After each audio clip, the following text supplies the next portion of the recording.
Hola, muy buenos días, muy buenas tardes, muy buenas noches, de acuerdo a qué hora ustedes vean este video. Hoy nuevamente vamos a hablar de un nuevo grupo de invertebrados.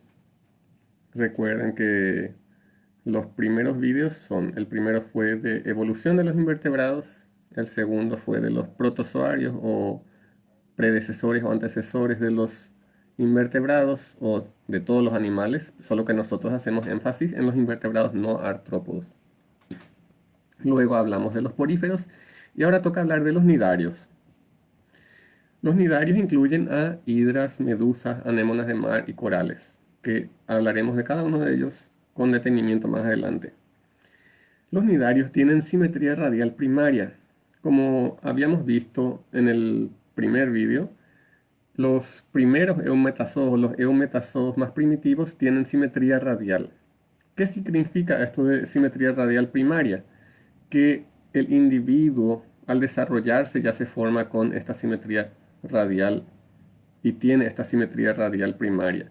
Mientras que existen otros animales, como por ejemplo los equinodermos, que tienen una simetría radial secundaria. ¿Qué significa eso? Que la larva es bilateral, tiene simetría bilateral, pero luego al desarrollarse adulto adopta secundariamente esa simetría radial. A eso se refiere esto de simetría radial primaria o secundaria. Bueno, estos nidarios que son de simetría radial obviamente ya son multicelulares porque son eumetazoos, pero aún son diploblásticos, todavía no han adquirido eh, una tercera capa embrionaria, recién tienen dos capas embrionarias, el ectodermo y el endodermo. Y se caracterizan por tener una cavidad gastrovascular que funciona como cavidad digestiva y también para la circulación, para el intercambio gaseoso, que es el celenterón. Sin embargo, a diferencia y ya más con mayor desarrollo que los poríferos, ya tienen tres estados embrionarios. Es decir, ya de la mórula pasaron a blástula, que hasta ahí tienen todos los animales, incluyendo las esponjas, y los nidarios también ya poseen el estadio de gástrula, que es cuando la blástula se invagina y justamente puede formar lo que va a ser boca o ano. En este caso, en los nidarios, el mismo orificio sirve de boca y de ano.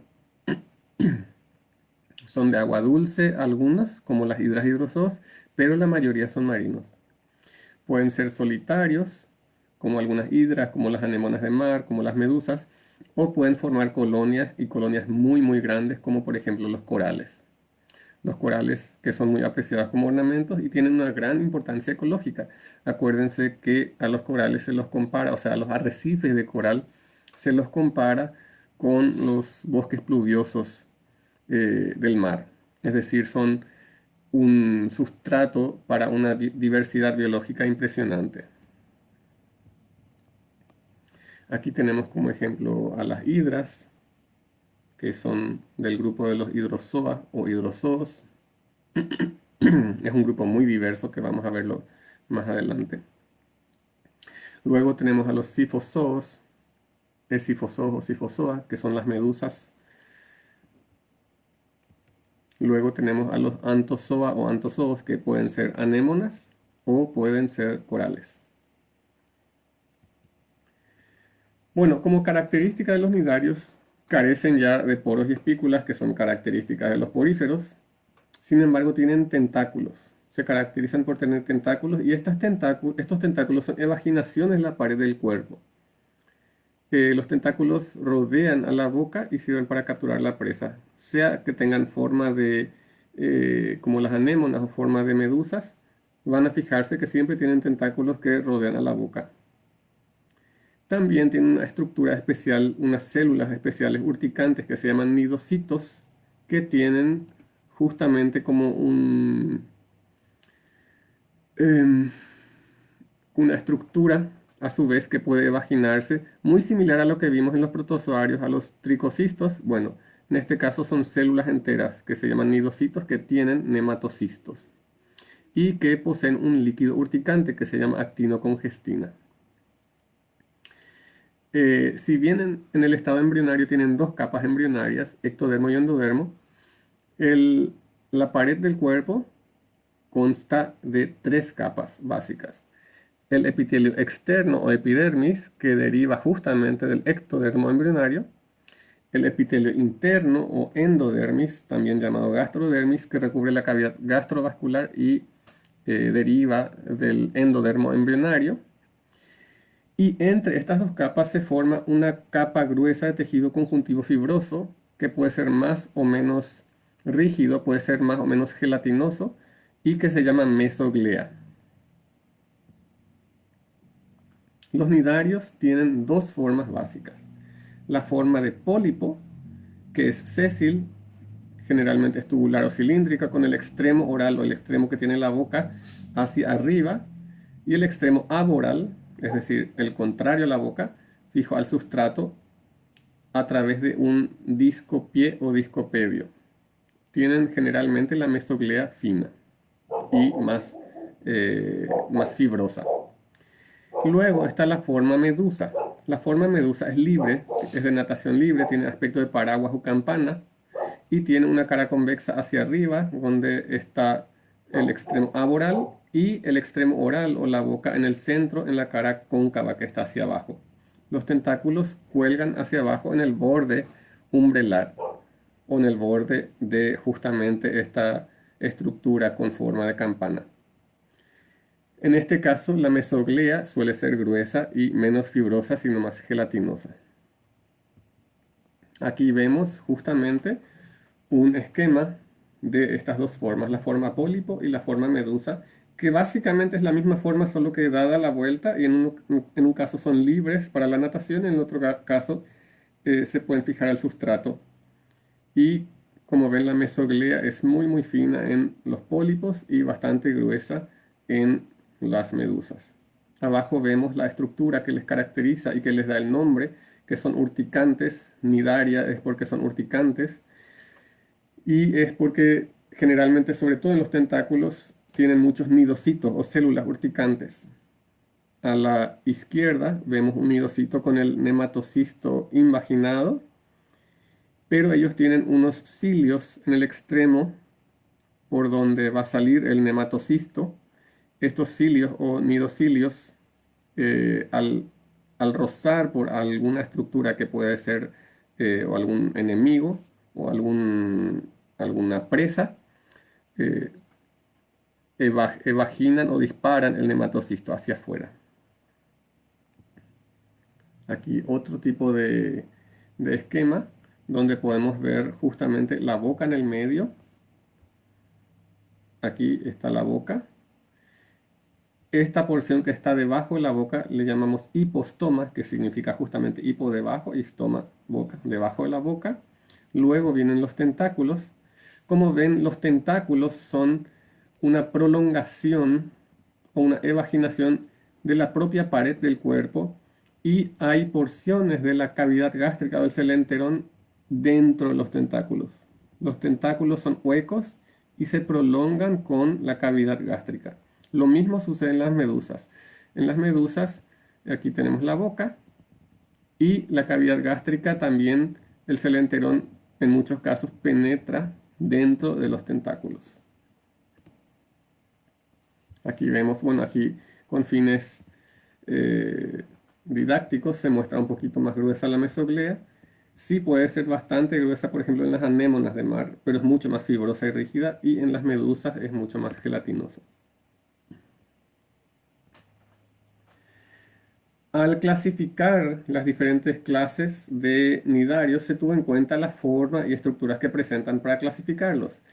Estas clasificaciones clásicas, didácticas, hasta hoy día se mantienen bastante bien sustentadas por los estudios filogenéticos, es decir, son realmente grupos que se pueden separar así. Sin embargo, hay varios grupos más hoy día estudiados, pero son grupos de pocas especies y bueno, valdría la pena igual leer un poco sobre esto. Se van a sorprender que uno de los grupos menores de nidarios inclusive eran antiguamente considerados protozoarios. No sé si se acuerdan cuando hablamos de los protozoarios y hablábamos de los esporozoarios, les mencioné que un grupo llamado Mixozoa hoy día ya no es considerado protozoario, sino son animales, pues justamente es un grupo de nidarios que son parásitos y que con los estudios moleculares se descubrió que en realidad eran de este grupo de los nidarios. Pero son grupos menores. Los grandes grupos son estos tres, bien sustentados por la información filogenética y también por las estructuras que forman. En el grupo de los hidrozoos tenemos las hidras de agua dulce, tenemos hidropólipos e hidromedusas, es decir, son medusas pequeñas que tienen un velo, que vamos a ver enseguida qué es ese velo, a diferencia de las otras medusas grandes. Tienen la cavidad gástrica simple, es decir, no está dividida por tabiques, y tienen brazos orales muy pequeños. Y hay alternancia de generaciones. ¿Qué significa? Hay una generación de pólipo y luego una generación de medusa, luego una generación de pólipo y luego una generación de medusa. Así sucede con los hidrozoa. Con los sifozoa, que son las medusas, que son puramente medusas, que no tienen una generación propia de pólipos, sí tienen un estadio pólipo cuando son juveniles, pero no es una generación importante a través del tiempo. Estas medusas son grandes, globosas, no presentan esta estructura que vamos a ver enseguida, que es el velo. Tienen la cavidad gástrica dividida por tabiques y tienen brazos orales largos y notables, que encima también son todas marinas, mientras que en los hidrozoa hay medusas que pueden ser de agua dulce. Y finalmente tenemos los anthozoa, que son exclusivamente pólipos, no tienen estado medusa y que pueden ser coloniales o solitarios, como las medusas y los corales. Primero vamos a hablar del grupo de los hidrozoa. En general pueden ser desde muy pequeños, microscópicos, hasta 5 a 10 centímetros, es decir, no son muy grandes. Tienen forma de bolsa o de tubo, presentan tentáculos, tienen un solo orificio que actúa como boca y ano, ubicado en el hipostoma y rodeado de tentáculos, y lo conforman los hidropólipos e hidras, las hidras de agua dulce, que vamos a ver que es un caso de hidrozoos que no tienen estado de medusa, y otros hidropólipos, y luego las hidromedusas, que son estas medusas pequeñas que presentan un velo y una cavidad gástrica simple. Esto sería la estructura en la hidromedusa. Este reborde que tienen hacia adentro del borde de la umbela, esto es el borde de la exumbela o la umbrela de hacia afuera, y la subumbrela es la de adentro. Y aquí tienen este borde que como si fuera que cierra la cavidad que queda debajo de la subumbrela. Este reborde se llama velo. Este velo solo lo tienen las hidromedusas. Y vemos que si bien tienen estos tentáculos, el borde no tiene alrededor de la boca unos brazos muy grandes. Estos brazos que se ven acá, que son muy pequeñitos acá, en las medusas sifozoas suelen ser muy largos e importantes. Y esta cavidad gástrica es simple, no está dividida. Estas son las características que diferencian a una medusa del grupo hidrozoa de las medusas sifozoa. Como ejemplo de hidrozoa vamos a hablar de la hidra, que son individuos que podemos encontrar en agua dulce, inclusive en nuestras aguas aquí en Paraguay, por ejemplo en tajamares limpios del Chaco o en aguas limpias se pueden encontrar, son microscópicos, generalmente pegados a las paredes o a objetos sumergidos. Son pólipos solitarios, poseen una cavidad o celenterón que se propaga dentro de los tentáculos, que en realidad es una característica de todos los nidarios que les había mencionado. El agua ingresa por este orificio único que es la boca y luego recorre toda la cavidad o celenterón y luego el agua sale otra vez por el mismo orificio. En el ectodermo, y también como modelo usamos a este caso para los nidarios en general, tienen células cilíndricas y en la base de estas células cilíndricas, que es como el parénquima, digámosle, descansa en la mesoglea. Aparte hay unas células que son epitelio musculares que les ayudan con el movimiento. Luego hay algunas células sensoriales que pueden convertirse en órganos simples de los sentidos y células intersticiales que están mezcladas entre las demás células y son células totipotentes. ¿Qué significa esto? Que son como células madre y que pueden luego generar cualquier otro de este tipo de células. Y también tenemos los nidocitos que ya habíamos mencionado antes, que son las células estas de defensa. Los nidocitos son células urticantes, son más o menos cilíndricas y tienen estos nidocilios o cilios que comunican con esta cámara. Al rozar algo por estos nidocilios, son los nematocistos que están adentro, son evaginados. Pero mientras están invaginados, están así, de forma cerrada como vemos acá. Son muy abundantes en los tentáculos y son son una estructura exclusiva de los nidarios. Aquí vemos el caso de un nidocito invaginado con el nematocisto invaginado, y aquí un nidocito con el nematocisto evaginado. Y aquí vemos el nidocilio, que es la estructura sensorial que hace que se evagine, que se dispare el nematocisto. Lo utilizan para la captura de presas, ya que pueden inyectar toxinas con un efecto paralizante. Una vez que son utilizados, estos son arrancados, prácticamente los nematocistos, y son regenerados dentro de la célula. Eso era todo en la pared externa de las hidras. Ahora vamos a ver el tipo de células que hay adentro, en la gastrodermis o en el endodermo. Ahí hay otro tipo de células. Ahí tenemos células digestivas, que son ricas en vacuolas digestivas para realizar una digestión intracelular. También hay unas células especializadas con pseudópodos similares a las amebas, encargadas del englobamiento de alimentos. También hay células musculonutritivas, es decir, unas estructuras que sirven para el movimiento interno. También hay células glandulares y otras células intersticiales entre ellas, pero también hay células nerviosas que se ramifican hacia la mesoglea y forman plexos nerviosos, es decir, como redes nerviosas. Aquí tenemos otra vez un esquema. Vemos aquí la mesoglea bastante fina y las estructuras azules que vemos serían las células nerviosas, los plexos nerviosos. Aquí están las células alimenticias que tienen las vacuolas alimenticias. Y hacia afuera tenemos las células cilíndricas y también los nidocitos. Los nidocitos que dentro llevan el nematocisto. Aquí vemos cómo se forma una yema y vemos una estructura que es el testículo y el ovario, que vamos a hablar más adelante. Bueno, las hidras son generalmente sésiles, así como vemos en esta foto. Están sujetas al sustrato, pero cuando el medio les es desfavorable pueden moverse.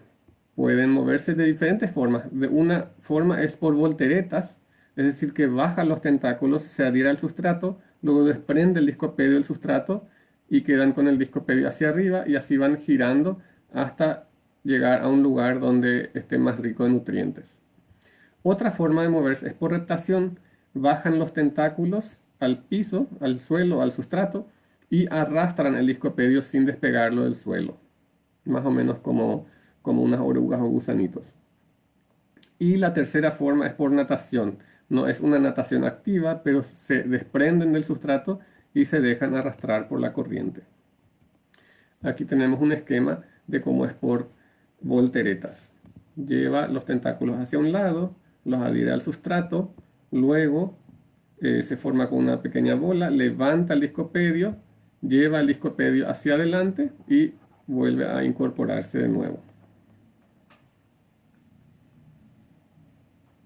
En cuanto a su reproducción, los hidrozoa pueden reproducirse de forma asexual, que es muy común cuando las condiciones son favorables y se reproducen explosivamente y forman constantemente yemas en primavera y en verano generan muchas yemas. Aquí es la hidra padre, luego va generando una pequeña yema que se evagina el cuerpo. Esta yema forma tentáculos, una vez que tiene cierto tamaño se desprende y queda como una hidra pequeña, pero luego va creciendo a alcanzar el mismo tamaño de la hidra padre. Obviamente, todos estos individuos son genéticamente idénticos, son clones. Entonces, eh, hacen estas reproducciones explosivas para llegar a las épocas desfavorables. Cuando llegan las condiciones desfavorables, ya sea climáticas o de ambientes con pocos nutrientes, entran en reproducción sexual porque hay intercambio genético entre diferentes individuos con diferentes adaptaciones al medio. Los testículos generalmente están en la parte superior y los ovarios en la parte inferior. El testículo tiene más forma de cono o volcán y el ovario es más redondeado, donde van madurando de a poco los los óvulos, perdón. Los espermatozoides son lanzados hacia afuera y son llevados con la corriente y ahí fecundan a los ovarios que estén en contacto con alguna hidra. Es posible que haya autofecundación. Bueno, eso con respecto a las hidras. Las hidras, como les dije antes, los hidrozoos tienen una forma que pueden ser hidropólipos e hidromedusas. Las hidromedusas, ya habíamos mencionado brevemente, pero tienen esta estructura que es el velo. Tienen estatocistos. ¿Qué son estatocistos? No son órganos, sino son unas excreciones que suelen estar hacia el borde umbrelar y les sirven para crear un cierto peso y así identificar qué es arriba y qué es abajo. Es decir, para la ubicación del animal. Entonces, por la gravedad, por la acción de la gravedad, el animal sabe qué parte es arriba y abajo porque tiene unas estructuras dentro del borde que son como piedritas o estatocistos. La boca en el caso de ellos es redondeada. Vamos a ver que en los sifozoos, en las medusas de los sifozoos es diferente. No tienen lóbulos bucales, son pequeñas, en general son transparentes, tienen brazos orales muy pequeños o imperceptibles.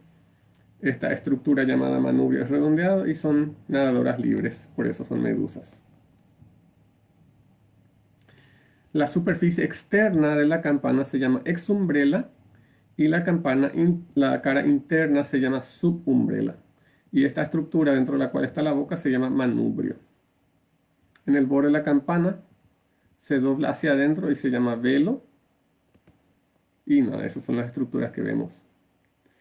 Los mismos nombres se aplican a las medusas de los sifozoos, exumbrela, subumbrela, manubrio. Pero ahí no tenemos el velo en las otras. Aquí tenemos otra hidromedusa. Las hidromedusas se reproducen sexualmente con fecundación interna o externa y suelen tener una fase de pólipo en la cual se reproducen asexualmente. Es decir, la medusa es la que lleva los órganos o los genitales y el pólipo en el caso de estos otros hidrozoos que no son hidra, que no son la hidra simple. En este caso los pólipos se reproducen asexualmente, como vamos a ver ahora a continuación. Este caso es un caso Esta foto es una foto tomada aquí en Paraguay, en la cantera de Paraguarí, de Pirayú, la cantera de Pirayú. No es muy nítida, así que busqué una foto de la misma especie. Esta es la misma especie, pero ya una foto bajada de internet. Esta especie no es una especie nativa del Paraguay, sino que es una especie exótica invasora que proviene de Asia. Pero sin embargo no produce ningún daño al ser humano. Ahora vamos a hablar del siguiente grupo de los hidrozoas. Siempre dentro del grupo de los hidrozoarios hablamos primero de las hidras que no tienen forma medusa, luego hablamos de las medusas y ahora vamos a hablar de los hidropólipos que forman colonias, o le llamamos también colonia hidroide.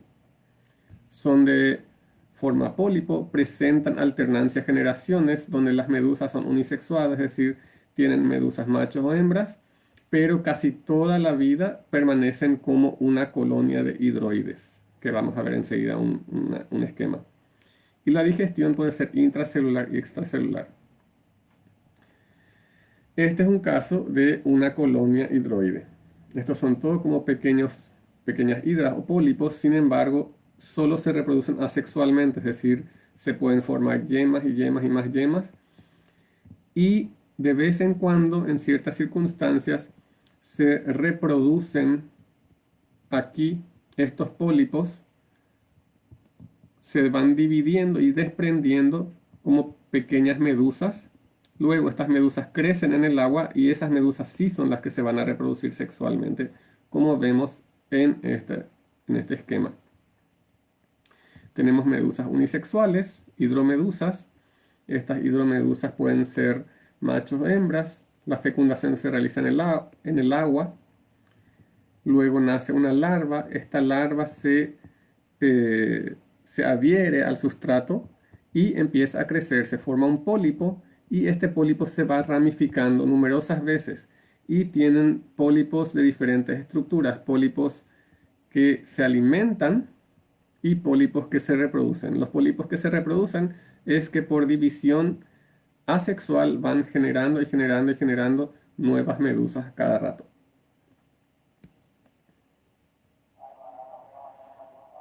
Tienen también estructuras específicas del pólipo, ya que tienen una estructura que les recubre para protegerles, para que no se quiebre. Cuando es la parte que va a recubrir al pólipo, se llama hidrante. Al tallo, por decirlo de alguna forma, le llamamos hidrocaule.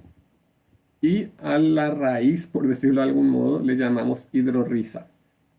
Es el estolón horizontal en forma de raíz por el cual se va a anclar la colonia. Aquí vemos un detalle y segregan una sustancia que les recubre y protege.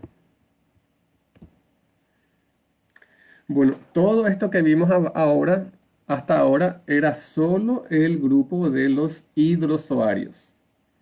El grupo de los hidrozoarios de los nidarios es un grupo muy grande y muy diverso, ya que tiene las hidras que son exclusivamente pólipos y luego tienen estas alternancias de generaciones entre hidropólipos e hidromedusas. Ahora vamos a pasar al siguiente grupo, que son los Scyphozoa, que son exclusivamente medusas y son estas medusas enormes con esta estructura, ya que aparte de los tentáculos del borde umbrelar tienen estos brazos. Como ejemplo tenemos una especie Aurelia aurita que tiene 20 centímetros de diámetro, sin embargo hay otras que pueden tener hasta 1 metro de diámetro y 20 kilos de peso. Acuérdense que en las otras medusas la boca era redondeada, en este caso la boca es cuadrada. Son medusas en general de gran tamaño, de colores vivos. Tienen unos órganos sensoriales en el borde que se llaman ropalia. Estos tienen una función olfativa, es decir, tienen un sentido del olfato. También tienen células de sedas sensoriales y estatocistos para ubicarse en la gravedad. Estos se localizan en lóbulos en el borde de la umbrela. Los Scyphozoa son marinos, generalmente de aguas costeras. La forma de la campana es muy variable. Como ya mencionamos varias veces, estas medusas carecen de velo, pero poseen los brazos orales, estos brazos orales muy desarrollados, que también ayudan a la captura de la presa. El estómago ya no es simple como en las otras medusas, en las hidromedusas, sino que es dividido, tiene 4 bolsas gástricas divididas por septos. Los tentáculos del borde pueden formar como un flequillo y la mesoglea es muy gruesa y gelatinosa. Aquí pueden observar después también un poco sobre la anatomía. Aquí en el borde tenemos los ropalia, que tienen una función olfativa, y también en este mismo borde están los estatocistos. Aquí vemos las cámaras las cámaras gástricas, es decir, como un estómago dividido en 4 capas. Los brazos orales también tienen dentro suyo porción del celenterón, es decir, son huecos. Y tienen gónadas, es decir, ya sean ovarios o testículos. ¿Cómo se reproducen los Scyphozoa? Los Scyphozoa, si bien la mayor parte de su vida son medusas, cuando se reproducen, generalmente son dioicas, es decir, hay machos y hembras. Cuando se reproducen forman una larva. Esta larva larva plánula se llama. Esta larva plánula se va a fijar sobre el sustrato y va a formar una estructura llamada, perdón, esifistoma. Este esifistoma, que parece un pólipo sin tentáculos, va a estrobilar. ¿Qué significa estrobilar? Va a formar como un pino, como una piña de un pino, con numerosos estratos, con numerosas capas. Esta estrobilación va a liberar pequeños individuos similares a medusas, pero sin todas las estructuras de una medusa, que se llaman éfiras. Estas éfiras van a vivir unos meses y luego se van a desarrollar a medusas adultas. Ahí estas medusas sí son el individuo que permanece vivo por la mayoría del tiempo. Es decir, estas medusas tienen una fase pólipo, pero la fase pólipo es muy corta. No es como en el caso de los hidrozoa, que la fase pólipo puede vivir años. Esta fase pólipo es meramente para la producción de nuevas medusas. Y aquí vemos la diferencia entre medusas de sifozoarios y medusas de hidrozoarios. Aquí hay velo, aquí no hay velo, y aquí hay brazos orales y aquí no hay brazos orales. Ahora llegamos al último grupo, quizás el grupo más conocido, que son los antozoarios o antozoa, donde están las anémonas y los corales. Perdón. Tenemos anémonas, corales y octocoralios. Ay, perdón, aquí dice octocorolarios, tiene que decir octocoralios o octocorales. Ellos tienen exclusivamente forma de pólipos, son marinos, no tienen forma medusoide, pueden ser solitarios como las anémonas o formar colonias como los octocorales y como los hexacorales, que vamos a ver en un rato. Viven fijos al sustrato. Y los pólipos en estos casos son mucho más especializados que los de las hidras o hidrozoos. Fíjense que son unos pólipos ya mucho más macizos también en general. Y en la estructura interna también son mucho más especializados. Existen dos órdenes o subclases según el material que lean. Uno de ellos es el de los octocorales u octocoralia, que se llaman así porque los tentáculos están en número de 8 o múltiplos de 8. Son exclusivamente coloniales y los pólipos, están conectados entre sí por una masa de mesoglea. La mesoglea es común a los diferentes pólipos y también hay tubos gastrodérmicos que van comunicando un celenterón de un pólipo con el celenterón del otro pólipo.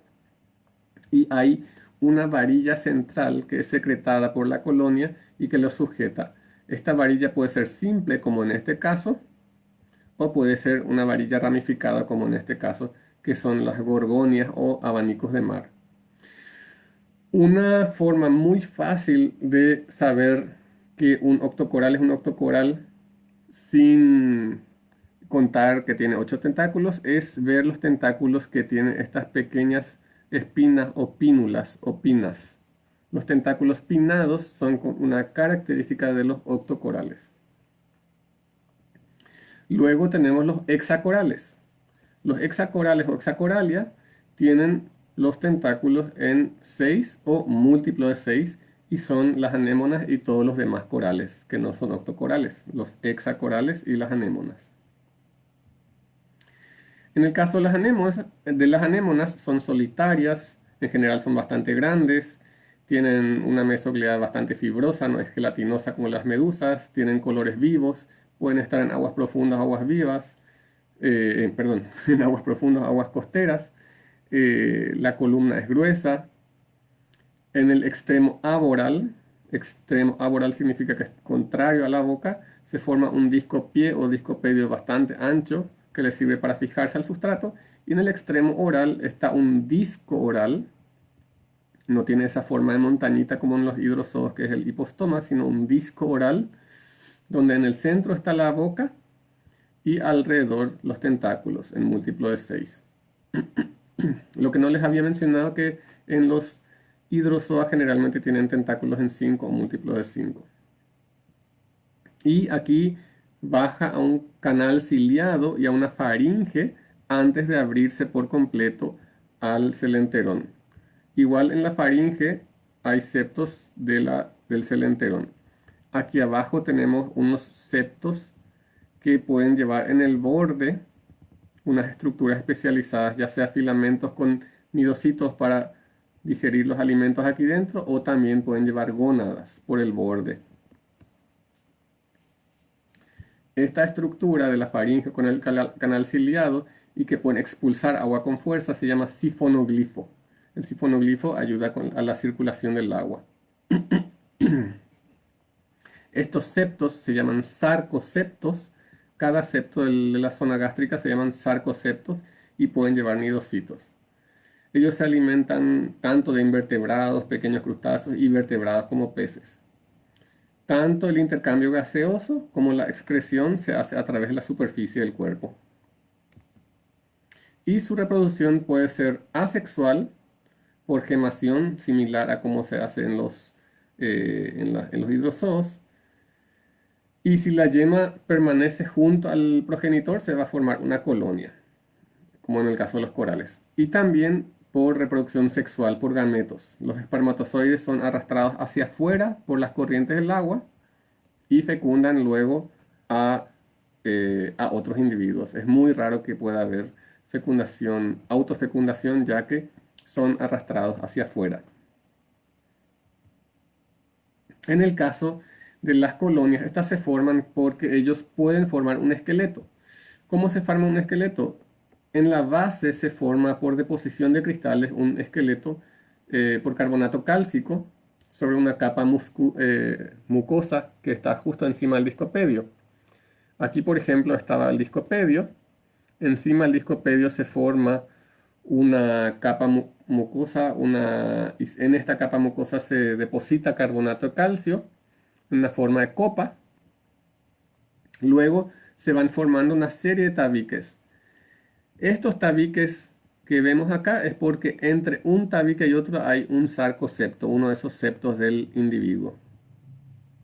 Entre dos septos se forma un tabique. Estos son los escleroseptos. Entre dos sarcoseptos hay un esclerosepto. Y el conjunto de todo este sistema esquelético de la teca con los sarcoseptos se llama polípero o coralito.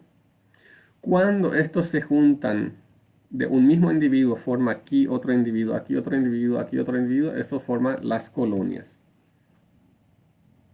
La estructura colonial se forma por gemación a partir de un solo individuo. Una colonia de corales es en realidad un solo individuo que se fue dividiendo por gemación. Todos los individuos están unidos por una capa de tejido vivo y la producción de carbonato cálcico es continua. Es decir, se forman continuamente nuevos coralitos, uno sobre otro, y a través del tiempo va creciendo así el coral a medida que se deposita estructura esquelética sobre estructura esquelética. Bueno, esto es todo lo que quería comentarles sobre los nidarios. Hemos visto que hay tres grupos básicos. Hay más grupos en la taxonomía, pero los tres grandes grupos son los hidrozoos, los escifozoos y los antozoos. Y a su vez en los antozoos podemos fácilmente dividirlos en octocorales y hexacorales, los cuales pueden ser a su vez los hexacorales solitarios como las anémonas o coloniales como los corales, como este que vemos acá. Muchas gracias por su atención y pronto nos veremos en otro video. Gracias, chao chao.